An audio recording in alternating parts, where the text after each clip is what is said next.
আমার বর আমাকে দেখো এই গরমে কি গিফট করলো, এটা হচ্ছে একটা কুলার।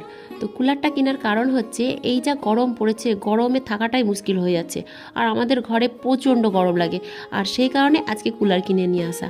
কালকে আমার বর রাত্রে বাড়ি এসেছিলো, কিন্তু গরমে ঘরে ঘুমাতেই পারিনি। রাত্রির 12টার সময় ছাদে গিয়ে মশারি টাঙিয়ে ঘুমাই। আর আমি তো প্রথমে যেতে চাইছিলাম না, তারপরে পরে আবার গেলাম, তো বেশ ভালোই লাগলো ঘুমাতে। আসলে বর ছিল বলে ঘুমিয়েছিলাম, নইলে এত গরমেও আমি কিন্তু কোনোদিন ছাদে গিয়ে ঘুমাইনি, কারণ আমার ছাদে ঘুমাতে প্রচণ্ড ভয় লাগে। তারপরে আর কি সকালবেলায় দেখি হঠাৎ কুলার কিনে নিয়ে এসছে। যাক, ভালোই হয়েছে। তো আমি বরকে বললাম, কুলার কিনে নিয়ে আসার কারণ কি? তুমি তো বাড়িতে থাকোই না, সপ্তাহে 5 দিন থাকো না 2 দিন থাকো, সেই 2 দিন নয় কুলারের হাওয়া নাই বা খেলা।